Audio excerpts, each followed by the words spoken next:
If you grew up playing video games in the early 2000s, there's a slight chance you've dabbled with Flash games on your PC browser. Among the many titans of online Flash games was a website called Newgrounds, which happened to be the home of a cult classic in Alien Hominid. This run-and-gun game still proves challenging today, even after all my years playing it. Having revisited the title with Alien Hominid HD, I am still amazed at how well it plays, and how unforgiving it is when it comes to core gameplay, despite its cartoonish, yet comedic appearance. So with all that being said, let's review Alien Hominid HD in this Game Sandwich review. Familiar in all the right ways. Upon booting up Alien Hominid HD on my PS4 Pro, I was greeted with the classic cartoonish style that can be credited to the lead animator and artist for this game, Dan Paladin. I was eager to hop back into a game like this, simply because my gaming preferences nowadays stray far away from this genre. The side-scrolling adventure really promotes a run-and-gun gameplay that will keep you on your toes from the jump. The other aspect of this game that I admittedly forgot about was simply how unforgiving it is. Unlike many of the arcade games of old, you are one hit away from a game over screen, which I've seen many of times in my return to this game. While the difficulty did knock me down a few times, what draws me back into Alien Hominid HD is how many funny baked-in moments there are. While I was focused on primarily not dying for the 10,000th time, my attention was drawn to a moment in which I noticed my alien had jumped on the top of a screaming FBI agent, and he just began gnawing at his brains.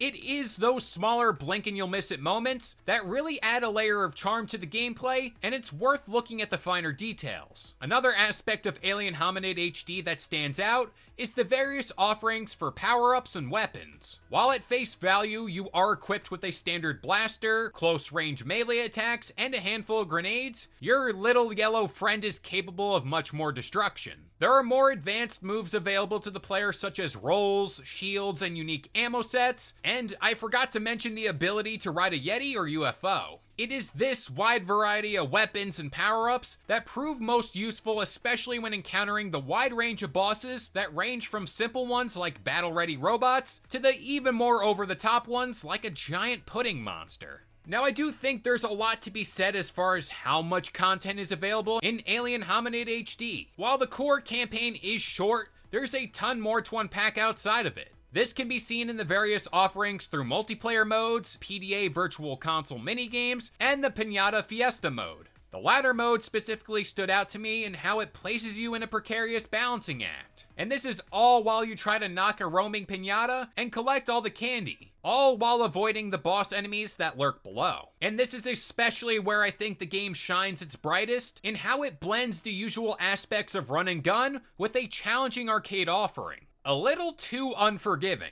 While Alien Hominid HD is a very fun game, it's also a little too short, with its difficulty being the only thing prolonging the experience. By the time I finally found my sea legs, it was over. While I do love a good challenge in a video game, I do think that this situation is a little too overbearing. Primarily, this is a fault I can accredit to how hell-bent levels are designed. There are times where everything is good and well, and I did have rather smooth sailing, but at a moment's notice, FBI troops surrounded me with multiple rounds of bullets flying in every which direction, which made death unavoidable. And while I do love the over-the-top action and lively animation, this is also where I felt those same elements become an Achilles heel to me. There were moments in my gameplay where I would end up falling victim to a stray bullet that happened to be cloaked within all the madness. And when I think about potential new players who've never picked up a title like this, I have a hard time seeing them get invested in it for the long haul.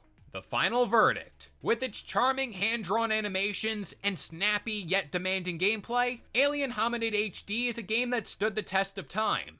The revitalization of this title in 2025 means that gamers who were born after the golden age of Flash games can get a peek into the past and come across the origins of key gameplay mechanics that are standard issue in today's gaming climate. But if you happen to be one of those kids who enjoyed Flash games in your youth, this title will no doubt hit you with a wave of nostalgia that you didn't know you needed. But consider this your warning. If you do happen to be unfamiliar with this franchise, while it looks all cute and funny on the surface, prepare for a world of hurt courtesy of a little yellow alien. But with all that being said, Game Sandwich would like to give Alien Hominid HD an 8 out of 10. If you did happen to enjoy today's review, consider keeping it locked here to Game Sandwich for all your gaming news, rumors, and reviews. I've been K-Lo, and we'll see you guys next time.